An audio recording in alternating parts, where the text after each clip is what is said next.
Target 100 gram emas dalam setahun?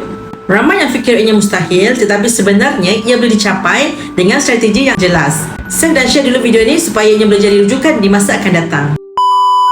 100 gram hari ini bernilai sekitar RM64,000.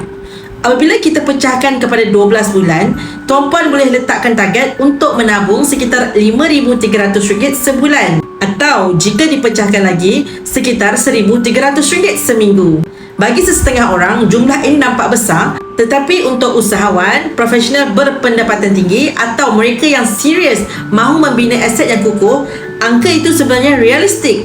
Bezanya, tanpa disiplin, duit itu akan terus habis pada gaya hidup, kereta mewah, makan luar ataupun perbelanjaan yang tidak mendatangkan nilai. Dengan akaun emas Gap, tuan-puan boleh tukarkan sebahagian keuntungan bisnes atau sebahagian pendapatan terus direct kepada emas secara konsisten. Setiap minggu, tukarkan sekitar RM1,300 ke dalam bentuk gram emas di dalam akaun emas Gap. Dengan kenaikan harga emas secara purata 10% setahun, selepas 52 minggu, tuan-puan akan capai target simpanan 100 gram emas. Dan yang paling penting, emas itu adalah aset sebenar, bukan angka semata-mata.